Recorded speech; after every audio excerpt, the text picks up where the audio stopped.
In the shadows of international waters, far from the bustling cities and safe harbors, a new kind of battleground was quietly emerging. Drug cartels, driven by greed and emboldened by billions in illicit profits, had taken their operations to the seas. What began as smuggling boats and modified fishing vessels soon evolved into something far more audacious. The cartels constructed what military analysts would later call a floating fortress, a massive seaborne platform designed to function as both a hub for trafficking and a heavily armed defensive outpost. It was part warship, part mobile warehouse, and part symbol of the cartel's growing defiance against global law enforcement. But the United States Navy was watching. Intelligence agencies had tracked unusual movements in the Caribbean and Pacific corridors for months. Satellite images revealed an anomaly, a dark, sprawling structure drifting just beyond territorial limits. It wasn't a registered ship, nor did it appear on official maritime logs. Surveillance drones confirmed the impossible. The cartels had built and deployed a heavily armed floating stronghold at sea. For the Navy, this was not just a smuggling operation.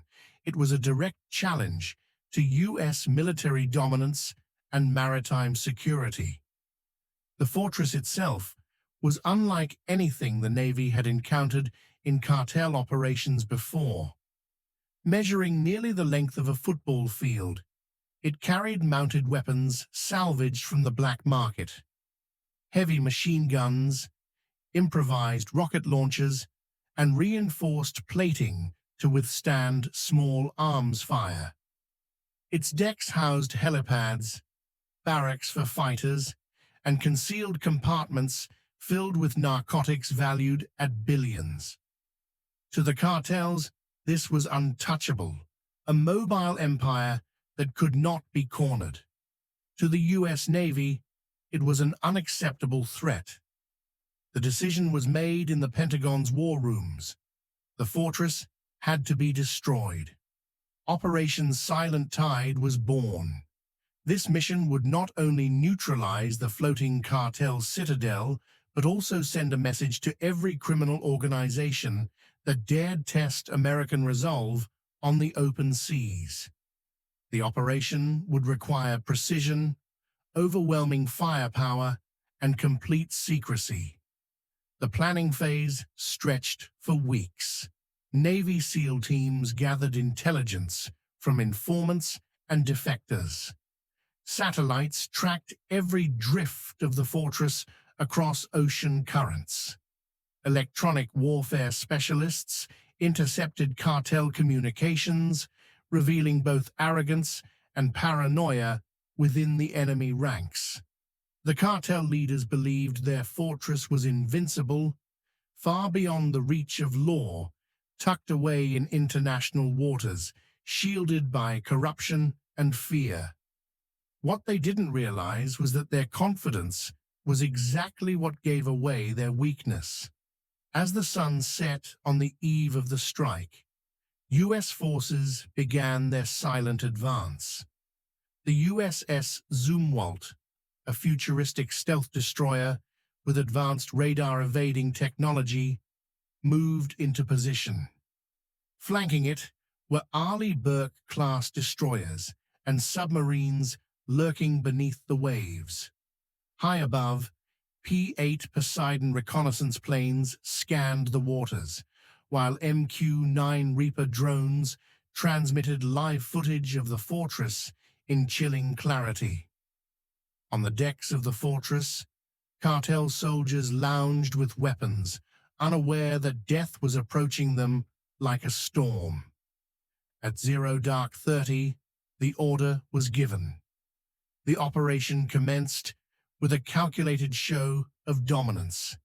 U.S. electronic warfare units jammed the cartel's communications, plunging the fortress into isolation. Cartel operators reached for radios, confused as static filled the airwaves. At that very moment, the skies erupted as FA-18 Super Hornets roared overhead, dropping precision-guided munitions directly onto the outer defenses of the fortress. Explosions thundered across the water, lighting up the night as fireballs consumed weapons caches and fuel reserves.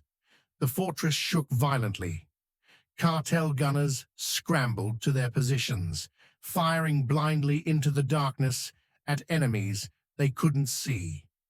Tracers lit the night sky, but the Navy had already shifted. From beneath the waves, a U.S. submarine unleashed a salvo of Tomahawk cruise missiles. They streaked across the ocean's surface, slamming into the heart of the floating structure with pinpoint accuracy. The impact was catastrophic. Steel twisted, decks buckled, and the cartel's so-called invincible fortress began to tear apart. Yet the mission was far from over. Navy SEALs, riding MH-60 helicopters, fast-roped onto what remained of the fortress. Their objective was to secure intelligence before the structure sank into the abyss. The scene was chaos. Flames roared, ammunition cooked off, and cartel fighters, desperate and disoriented, tried to resist.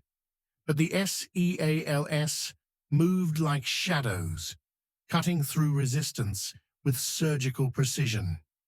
Every room cleared, every hard drive seized, every cartel combatant either captured or neutralized.